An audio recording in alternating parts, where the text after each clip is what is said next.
Bienvenue dans ce nouvel épisode de Bip Bip. Je suis Alexandre Popiolek, doctorant en psychologie sociale sur le sujet de l'impact de la relation de confiance dans la santé et fondateur d'Empathia, mon entreprise de recherche, conseil et formation. Dans ce podcast, j'explique comment je réalise et finance ma thèse, construis mon activité et avance sur mon développement personnel. Pour en savoir plus, je vous laisse écouter les épisodes 0 des précédentes saisons et nous allons maintenant pouvoir commencer.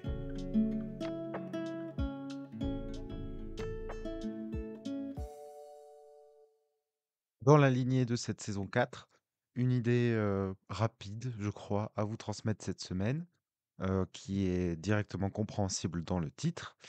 Hem, non, d'ailleurs, j'ai pas encore décidé, du titre que je vais donner à l'épisode. Justement, c'est quelque chose qui est facilité en ce moment, c'est que, étant donné que je fais un épisode par, podcast, eh bien, c'est plus facile de déterminer le titre et ça me permet, moi, d'être plus clair sur ce que j'ai envie de transmettre. Même généralement, je pense d'abord au titre et ensuite je sais ce que je veux mettre derrière.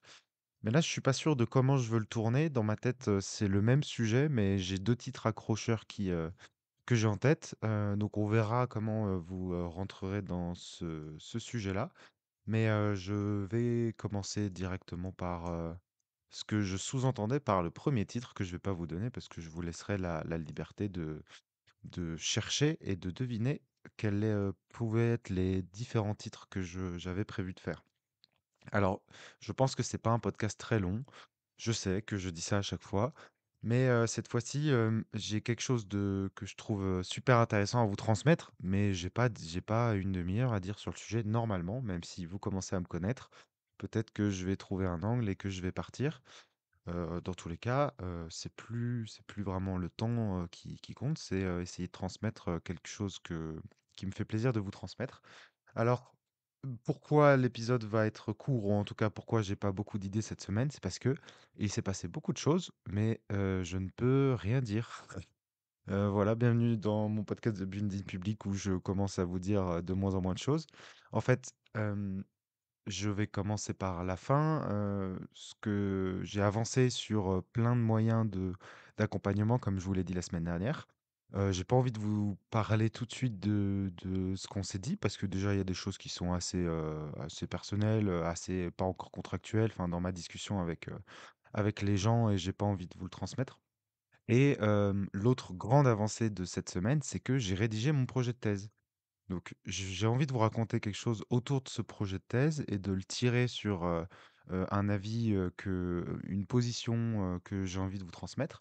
Par contre, j'aurais adoré vous partager mon projet de thèse, mais en fait, j'ai pas envie de le faire pour des raisons de confidentialité de mes hypothèses et de mes idées.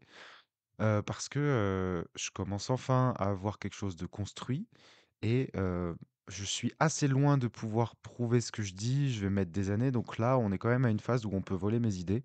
On me dit quand même que ça arrive de plus en plus. On m'a remis, en tête, le fait que ça existait, autant dans le business que dans la recherche et voilà, je préfère pour l'instant le garder pour moi et avancer, étape par étape, sur, mon explicitation de mes idées sur la confiance et je vous transmettrai plutôt mes idées, quand j'aurai publié des articles. Alors, en parlant de publication d'articles, c'est quelque chose que j'avais pas prévu, donc voilà, on est de retour dans, un épisode qui va durer 1 heure, alors que je disais que j'avais rien à dire. Mais en fait, mon premier article est sorti, mon premier article en co-auteur. Donc c'est pas un sujet sur lequel je suis expert. Moi, j'ai aidé pour les statistiques et pour l'interprétation, pour, faire de la lexicométrie. Donc j'ai aidé à analyser, des contenus d'entretien, à en sortir des thématiques et à interpréter, avec, ma directrice, de thèse, Sophie Bergeot, je peux citer les noms parce que dans tous les cas, c'est retraçable, qui voilà, m'avait demandé un coup de main, pour les analyses stats et qui m'a mis en co-auteur, donc dans la place la moins importante d'un article, ce qui est honnête, hein. C'est pas mes thématiques, moi j'ai essayé que pour un bout, donc c'est même très, très honnête, de me mettre sans me mettre dans une place, qui est importante. Pour ceux qui savent pas d'ailleurs, aparté, mais les places, des auteurs sont importants dans la recherche et donc généralement, quand on écrit, nous-mêmes, l'intégralité ou une grosse partie de l'article, on est en premier auteur.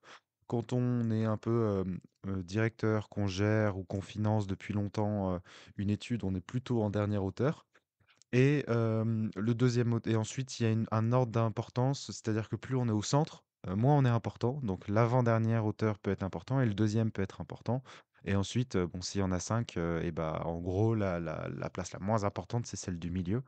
Là, dans cet article, on est 4 auteurs. Il n'est pas publié encore. Par contre, il a passé toutes les phases de validation. J'ai signé, le fait qu'ils avaient le droit de publier avec mon nom dessus et cetera. Donc il sortira dans quelques semaines et je sais pas en fait. Il sortira dans quelques jours, quelques semaines et bah, voilà, c'est ma première participation officielle scientifique, ma première rentrée, dans, le monde de la science. Je vais voir dans quelle mesure, je vais le promouvoir sur les réseaux, notamment LinkedIn parce que, je vais me confronter à des freins qui sont d'utiliser, la publication d'un article comme, une mise en valeur commerciale et marketing.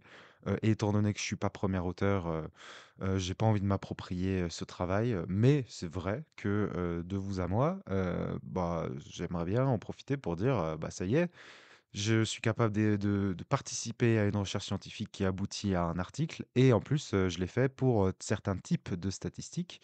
Donc, voilà, si vous avez besoin de faire, de la lexicométrie, n'hésitez pas à m'appeler.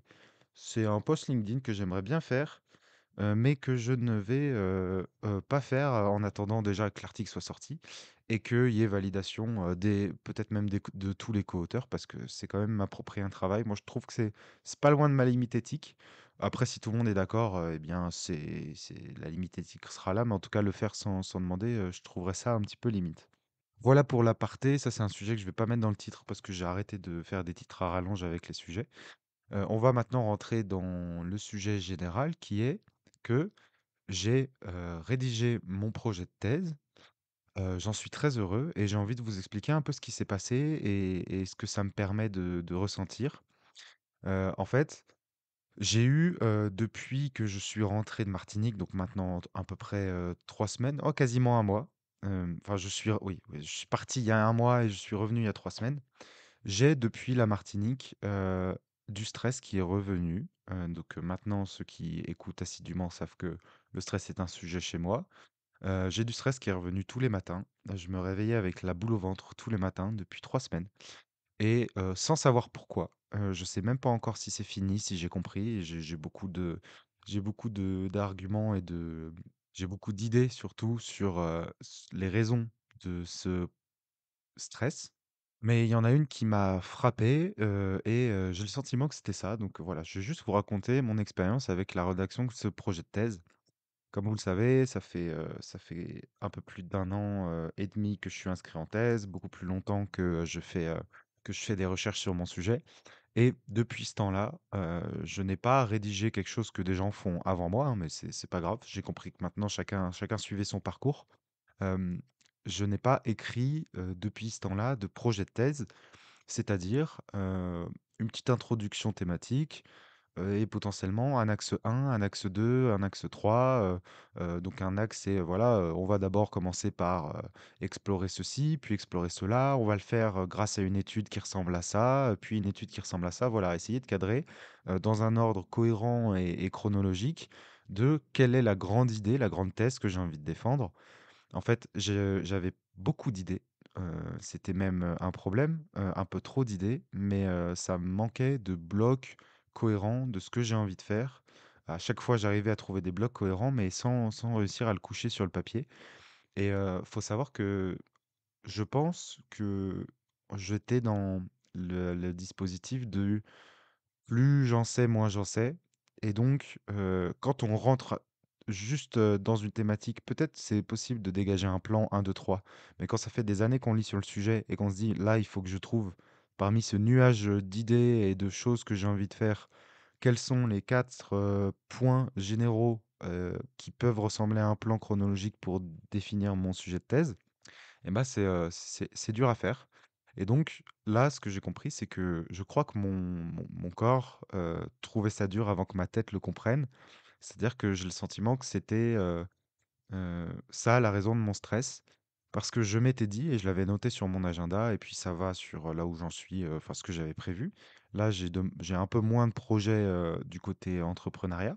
ce qui fait que ça me laisse un peu plus de temps pour la thèse et donc je m'étais dit: «OK, là, ce sera le temps d'écrire mon sujet de thèse, mon projet de thèse».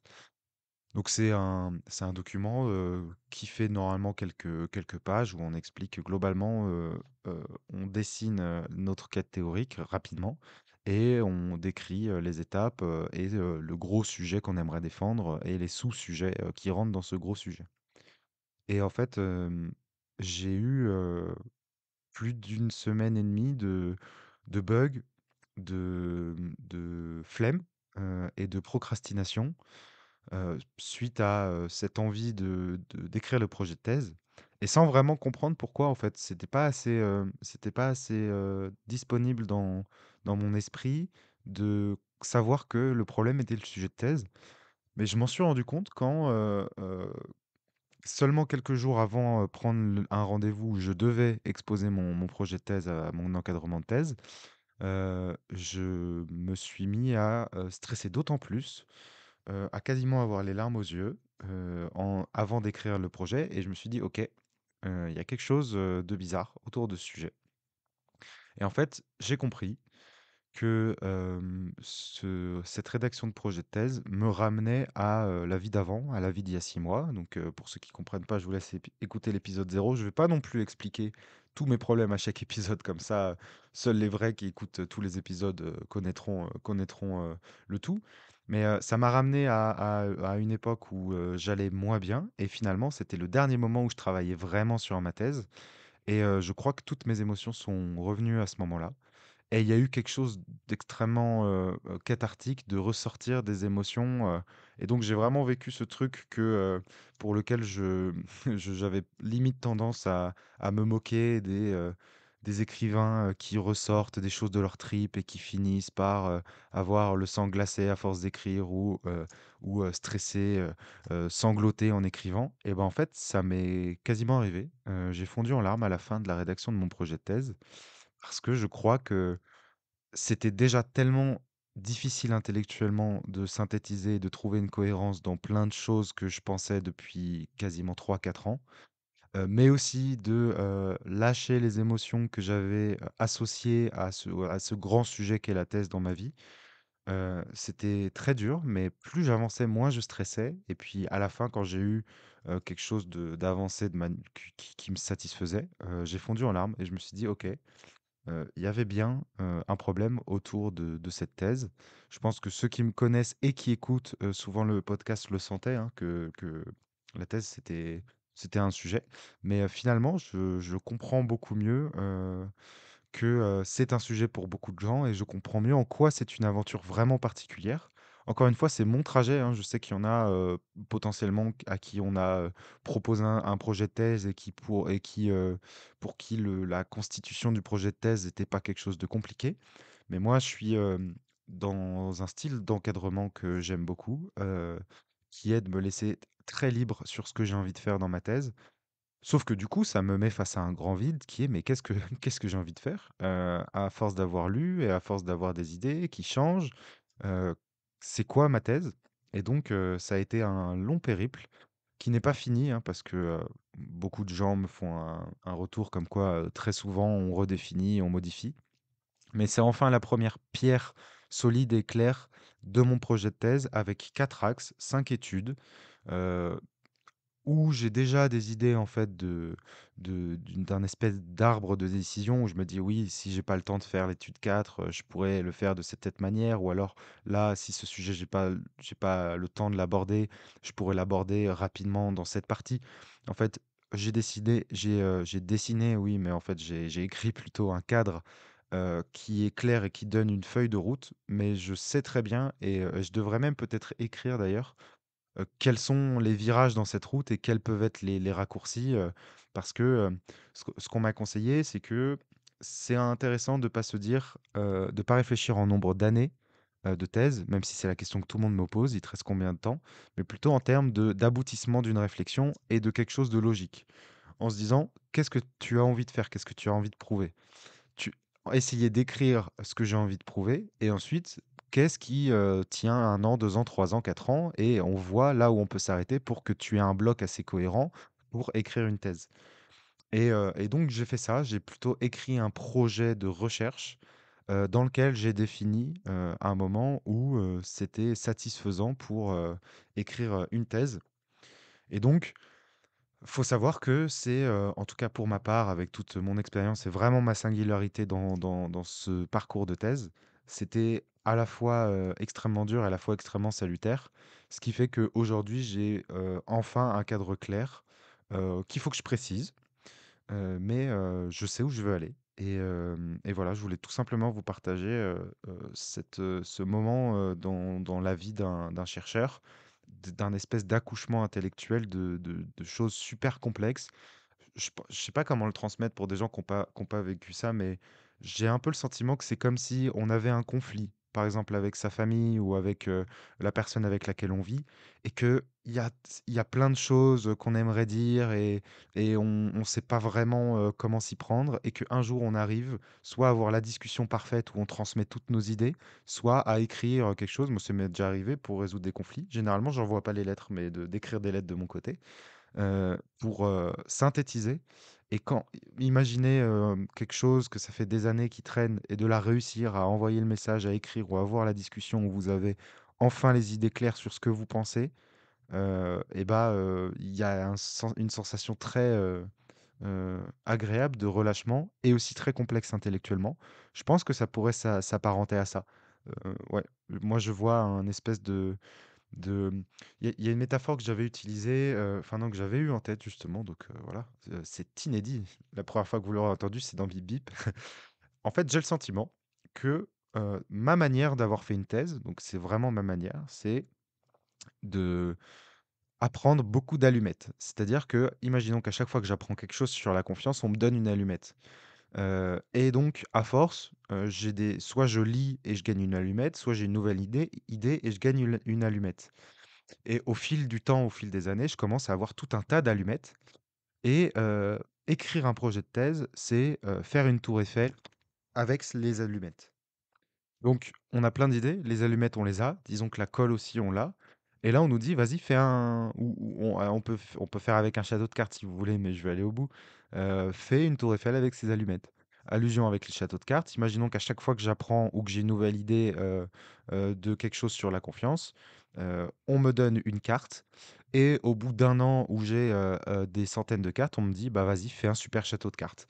Et en fait, l'effort est dans la construction et dans la minutie et dans la compréhension aussi, et la remise en mémoire de toutes les cartes ou de toutes les allumettes qu'on a pour monter quelque chose. Et donc c'est quelque chose d'intense, dans une vie, et qui, moi, m'a fait partir en état de flow, en état de surconcentration, pendant, 4 heures, où j'ai juste baissé la tête, j'ai rédigé. Enfin non, peut-être, plutôt, 1 fois 2 heures et 1 fois 4 heures, en ayant fait une pause.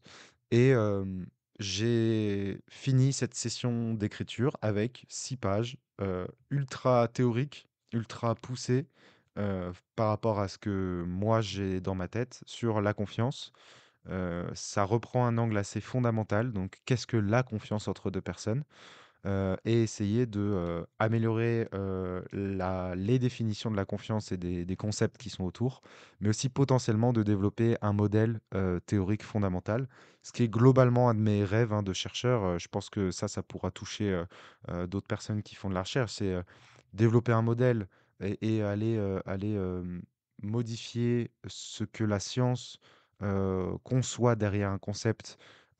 C'est, un petit peu le graal de la recherche, parce que la recherche, ça peut aussi être, par exemple, je sais ce que c'est la confiance et je vais voir, comment, la confiance entre 2 personnes améliore la créativité. Alors que moi, j'essaye de redéfinir la confiance et le concept et les modèles associés à la confiance, ce qui est un pas un peu de côté. Et en fait, ça me fait faire de la recherche fondamentale. Et moi, je trouve ça extrêmement, excitant, donc ça me satisfait et ça me motive, énormément. Donc c'est une belle phase, sur mon chemin vers la thèse, qui se passe. Et ça ça mène vers un autre sujet que je voulais vous transmettre. C'est, celui de, heu, est-ce que la flemme, j'ai une question à vous poser, est-ce que la flemme ne serait pas finalement, l'expression, d'un mal-être, plutôt qu'une condition intrinsèque? Je m'explique. Ces derniers temps, depuis le retour de la Martinique, il y a des moments où, il y a eu de la procrastination, il y a eu de la flemme et sans savoir pourquoi. Et donc j'avoue que, par, de vieux réflexes, qui sont devenus mes meilleurs amis, il y a de flagellation qui est venue. C'est-à-dire, ouais, je suis nul, j'arrive plus à être à fond et cetera. Et en fait, bah, j'ai le sentiment que tout ça venait du fait que j'ai eu une phase que je vous ai expliquée, d'essayer de revoir, globalement où j'en étais dans mon activité, où j'en suis dans ma thèse, comment je peux faire un plan sur ces 2 trucs. Et en fait, ça m'a mis dans une perspective d'incertitude, de manque de cadre parce que j'étais en train de confectionner le cadre, ce qui rend super difficile en fait, l'action, le fait de travailler sur un sujet alors qu'on ne sait pas où on va. Et donc, moi, malheureusement, je me le suis mis en disant, «Ça y est, je suis devenu flemmard, j'ai perdu l'habitude, je commence à gagner un peu d'argent, j'ai plus envie». Mais en fait, bah, je crois avoir compris que là, ma flemme de ces derniers temps, c'était plutôt une expression d'un mal-être, d'un manque de cadre, d'une incertitude. Et donc, ce que je peux vous transmettre, c'est, potentiellement, quand vous avez du mal à vous lancer, je pense pas qu'il faut toujours le prendre comme une capacité intrinsèque, même s'il y a des capacités intrinsèques. Mais en tout cas, si vous êtes comme moi à avoir quand même tendance à savoir faire des choses dans la vie où d'un coup il y a un coup de mou, je pense qu'il vaut mieux s'intéresser à la raison, essayer de chercher la raison d'un inconfort, plutôt que juste se dire qu'on est flemmard. En tout cas, moi, je vais essayer de garder cette idée en tête le jour où j'ai pas envie, de me dire: «Mais pourquoi j'ai pas envie?» Si j'ai pas envie, c'est sûrement que j'ai peur, ou que je suis perdu, et du coup, la meilleure manière de répondre à ce sujet, c'est pas, de procrastiner, c'est de réfléchir à ce à quoi j'ai peur, ou en quoi je suis perdu et de remédier à ça. Ce qui peut en plus, aider beaucoup, par exemple, imaginons vous avez, je ne sais pas si mon public, sont des chercheurs ou des PhD, mais vous avez un projet, un dossier à écrire. Si vous n'arrivez pas à écrire, ce dossier, au lieu de scroller sur TikTok et de rien faire parce que vous n'y arrivez pas, vous pouvez vous dire: «Je ne travaille pas sur le dossier. Par contre, je pense que c'est important de travailler sur qu'est-ce qui me fait peur ou c'est quoi le problème vis-à-vis de ce dossier?» Et peut-être, en tout cas c'est mon cas et c'est le sujet que je veux vous partager, moi c'était, en fait je sais pas où aller, en fait j'ai pas de cadre, en fait c'est trop pour moi, en fait j'ai besoin d'aide, ou j'ai juste peur, j'ai peur que mon sujet n'ait aucun sens, j'ai peur de la page blanche, etc. Et du coup on va travailler sur ça. Si j'ai peur de la page blanche, et ben je me pousse, il y a des techniques d'auteur qui visent à écrire on continue, pendant 5 minutes, même n'importe quoi. Donc même appuyer sur des lettres au hasard, écrire des blagues et donc laisser y aller. Moi, aujourd'hui, j'ai quand même un outil formidable qui s'appelle ChatGPT pour être anti-page blanche. Donc quand vous êtes expert de votre sujet, ChatGPT ne vous remplace pas encore. Du coup, vous pouvez imaginons, moi je travaille sur la confiance, je peux dire: «Rédige un projet de thèse sur la confiance, blablabla». Je vais forcément pas être satisfait et je vais pouvoir incrémenter, adapter. Et donc là, vu que là, mon problème, c'était un problème de cadre, et bah, en fait, au lieu d'écrire des articles, qui est, quelque chose que je procrastine sans le savoir, depuis quelques semaines, et ben, en fait, c'est pas écrire des articles qu'il fallait que je fasse, c'est rédiger un projet de thèse qui me fait comprendre à quel point ces articles sont cohérents et donc retrouver du sens. Voilà, je pense que je vous ai dit, la plupart des choses. J'ai pas envie de me répéter. Déjà, je trouve que dans la première partie, je me suis un peu trop répété, mais c'est tout simplement les 2 sujets, donc en fait, la question de la flemme, et potentiellement, qui est un résultat de l'incertitude, et le fait, d'avoir rédigé ce projet de thèse et que ce soit un peu cathartique. Ces sujets sont liés parce que justement, moi, c'était tellement un sujet, je pense, stressant, qui ramenait à des événements de ma vie, très, personnels mais chargés en émotions, et qui finalement, c'est ce que je voulais, heu, que j'étais bloqué et que j'avais le sentiment d'être flemmard alors qu'en fait, c'était limite le point d'accroc.